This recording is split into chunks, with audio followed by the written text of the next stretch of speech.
Previously.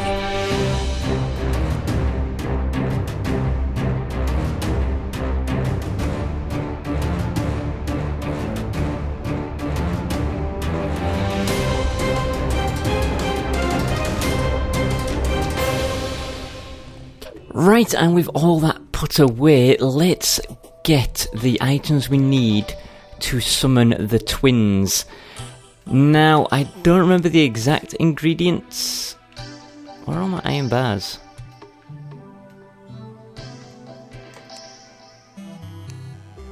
Four iron... what? I have more than 4 iron bars.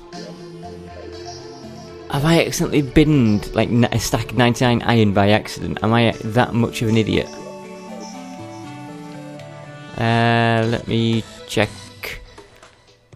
Yes, you see we only have 4 souls of sight and we need 15. So we're close. We are close. Where would I have... I wouldn't have moved them, would I? Am I being a huge moron? Ah, fine. We'll smelt up some new iron then, I guess. I mean, I have lots of ores. I could create lots of ores with all this stuff. I just don't think I would have lost it. I guess lead would be interchangeable, but we've got the iron. Why not? Smelt up a whole bunch of these. I'm not sure how many we can make, so we'll just make 87. 87 will do. Wrong chest. Pop those. Take that back out. Put that in there. Alright, we need iron bars. We also need some lenses. I'm not sure how many. We'll take 10. We also need some souls of light and some souls of night. Again, not sure how many, so we'll just take 10. Or 9, however many we need. And we will craft up, using these items, a mechanical eye with 3 lenses, 5 iron or 5 lead, and 6 souls of light. And this summons the twins. Bonk. Now we haven't summoned them, we just created the item to summon them with. And we're going to make our way over to... make sure everything else is put away. Looks good. Right, I'm going to dismiss my buddies, because they're just going to get in my way while I'm trying to do this.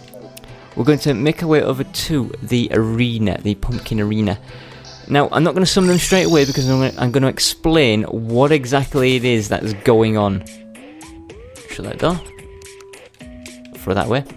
Because there's a lot... and here's the thing, it's going to be annoying to try and explain this, because during the entire process, I'm going to be constantly attacked by enemies. Not difficult enemies, but it's going to distract me enough that I'm going to keep repeating stuff, and I apologise in advance for that. But as you may know, I dug out the ocean, drained most of it away, and I built this area. Now, the main concept for it is stuff is going to die, and I'm going to be safe. And that's just the general thing. It starts here. I've decorated it somewhat, you see, with these lanterns here. Now, I've drained the water out further, and I'll explain that in a moment. But as you can see, these right here are spear traps. All the way along are spear traps. I'm getting so many enemies attacking me here. Let's get rid of these. Now, these spear traps will kill anything below me. Spear traps I use primarily because they're stronger than any other type of trap, including lava. So spear traps spear downwards here. Now, the idea is to keep all the enemies within this area of piercing. So what happens is, if the enemy tries to leave, they hit this teleporter. Hopefully he'll do it. Go on, hop on the teleporter. I'm right here, look, just hop on this. You can do it, buddy. Boom! And he gets teleported straight to the middle. Now what happens is, regular sized enemies like this mummy will just pop out, and then there they are, and they can't do anything. They're going to keep popping out and they can't escape. There's nothing they can do to escape. But smaller enemies like the fish and the slimes, they get trapped in here and hit the lava. They see there's a thin layer of lava there, so fish and slimes get killed within this. Now the reason I have this little thing here is because sometimes flying enemies, the little corrupted enemies, will try to fly and they can pop up like this and then get stabbed. Whereas the fish will swim along under here, look, and I've lowered the water level just enough that the fish will touch the teleporter like that and get trapped in there. You see how well this works? Look. Now, goblin scouts and stuff, they'll try to escape, they'll run in the water, but, oh, no, back into the teleporter. This whole system is rigged in my favour to make sure, once they're here, they do not leave. They will stay within these spear traps. Oh, I love it so much. Now, the thing is, I don't stand anywhere here, I stand up here. Now, here is fantastic because I have honey constantly healing me. I have heart lanterns constantly healing me. Campfires constantly healing me, and 2 heart statues constantly pumping out hearts, which will in turn, because it's Halloween, look like lollipops, but they keep healing me, so I retain so much health here.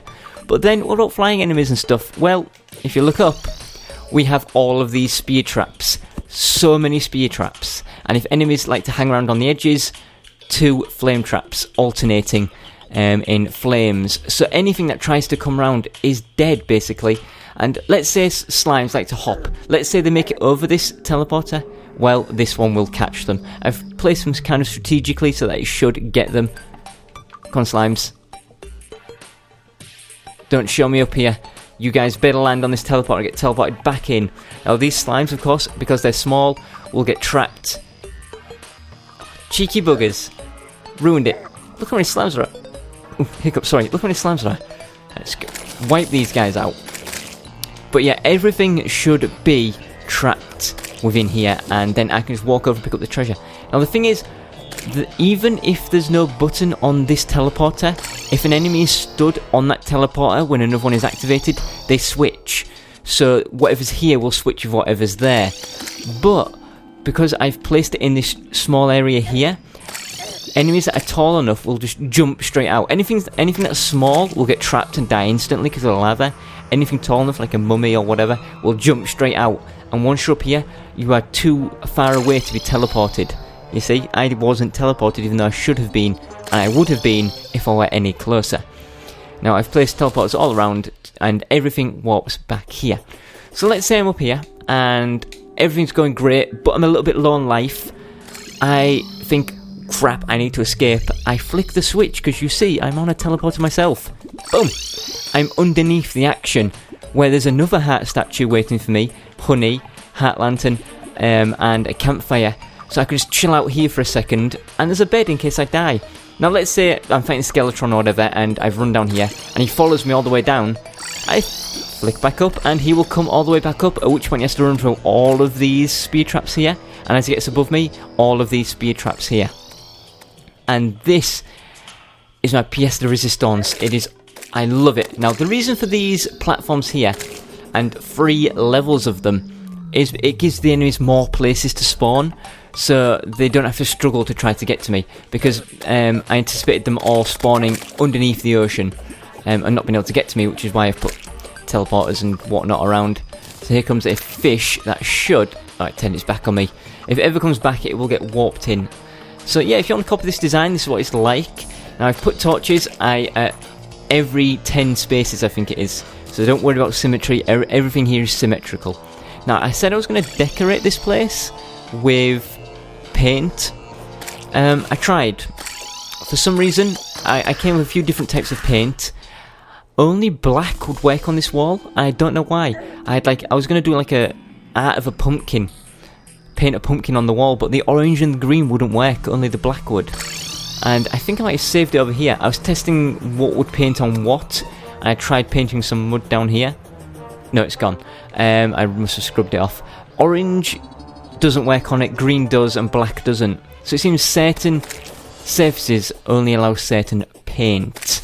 Now I feel like this explanation has gone on forever, but I feel like you now know what to expect. Now the thing is, although we're not fighting the Pumpkin Moon right now, when we do, the way it works is in waves.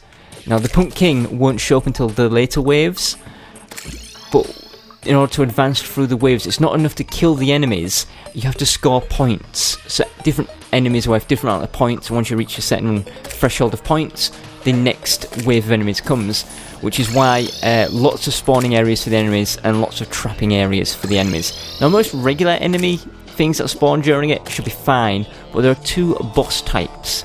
You get Morning Woods, which are like trees that shoot shoot flamethrowers and something else. Now the flamethrower can't penetrate this, and now I think the flamethrower can penetrate this, but the range of it doesn't allow it to. It can't reach, and its lasers cannot penetrate this, so that should be fine. And then the Pumpkin King himself is a bit like Skeletron, so he should hang around up here, getting his butt whooped constantly. Whew. Now, I'm glad that's off my chest. Right, now we can't summon the twins, if you remember, until night time, so I'm going to have to wait until night to summon these. So I'm going to do a jump cut, and we'll be back when it is night time. Enemies shouldn't spawn up here, by the way. Oh, do you want to see this in action? Right, it's a bit tricky to get the timing down, but I have 3 timers up here. So I turn them on, and I try to do it like that, and that means there's always going to be spears at some point piercing. Look, you see?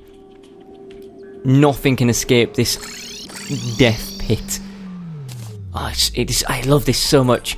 And then, of course, you see up here the flames that go off and intermittent. I could get the timing down a little bit better when it comes to summoning the boss. For now, that is that. Oh, I didn't turn them off. What an idiot. Right, so I'll be back when it is... Oh, you see the lollies that come up the hat statues. Right, I'll be back when it is nighttime. Alright guys, it looks like it's about to turn nighttime any minute, and you may have noticed I'm wearing my tiki armor. Well, kind of, but not. Hey, it's a blood moon too, handy. I switched across the tiki for the turtle armor. I want to be wearing the turtle armor during this battle because I want the extra defense. I've also switched out my moon shell with a regular old moon charm.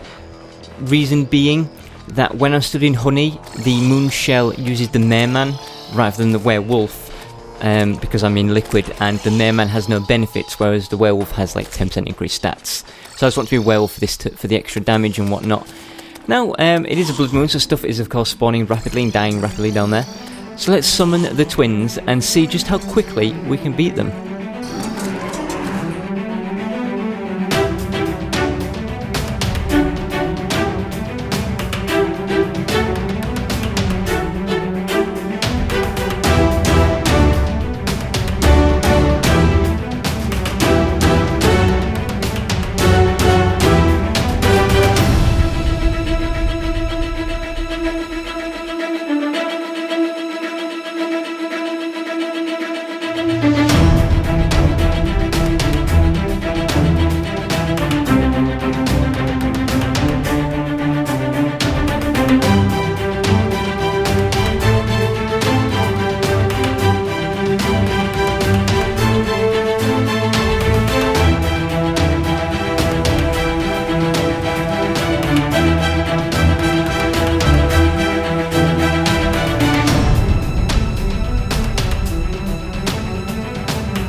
Remember when those guys used to be tricky?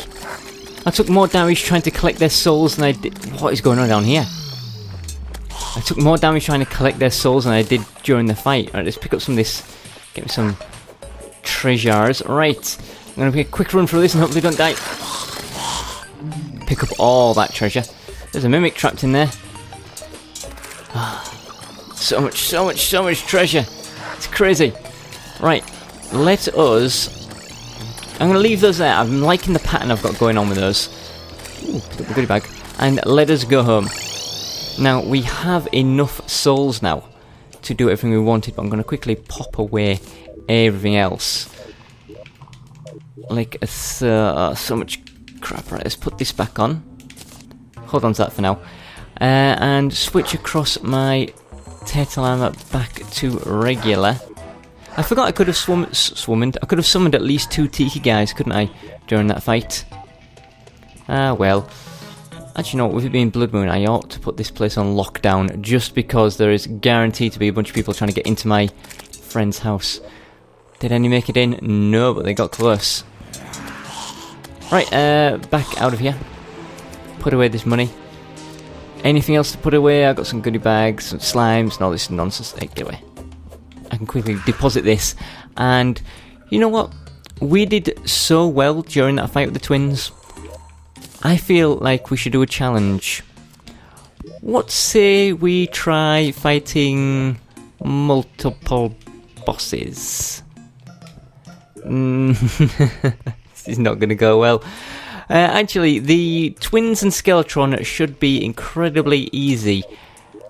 The Destroyer should be ridiculously easy. Because of how it works, it has to swim through platforms to reach you.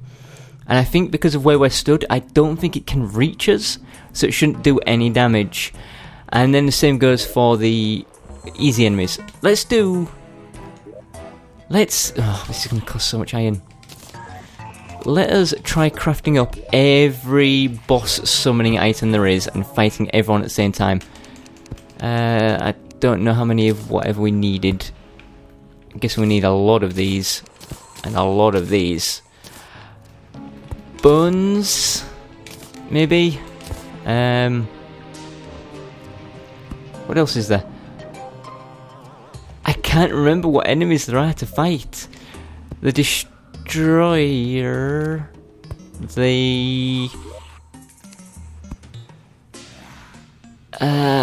I can just go into the crafting menu. Mechanical Skull, summon Skeletron Prime. Boom, done. Mechanical Eye summons the twins. Boom, done. Alright, so that's those two done. The Mechanical Worm, I need 6 vertebrae. Really? It can't have always needed 6 vertebrae, because there's... didn't used to be Crimson. Well, I have some. Just wasn't expecting that. Okay, right. Up and... Great, now it's telling me it needs rotten chunks. It changed its... I changed its mind partway through. I knew it must have needed something else. Luckily, I do have a lot of rotten chunks. Get back up here, and... No, wait, that's something else. That's not the root. Yeah, it is. I'm getting confused. I'm confused myself. Right, so... Let's think... Oh, it's too much crap here. I can't... What is that? The bee clock. Oh, we can summon the bee, I think. Really? Can we just get to the whole boss type? Suspicious looking skull. That's for Okram, which I'm not messing with because it requires adamantite. This needs to be crafted at a demon altar. Ah, that's a pain. A bloody spine. It needs 15 of those, and that's a demon altar too. Fine, we can get that, I reckon. Just need over 9 of these. Add on to that. Now for the Abomination, I think that's all of them, isn't it? The Skeletron, the Eye of Cthulhu, the Destroyer, the Eater of Worlds. How do you summon the Eater of Worlds?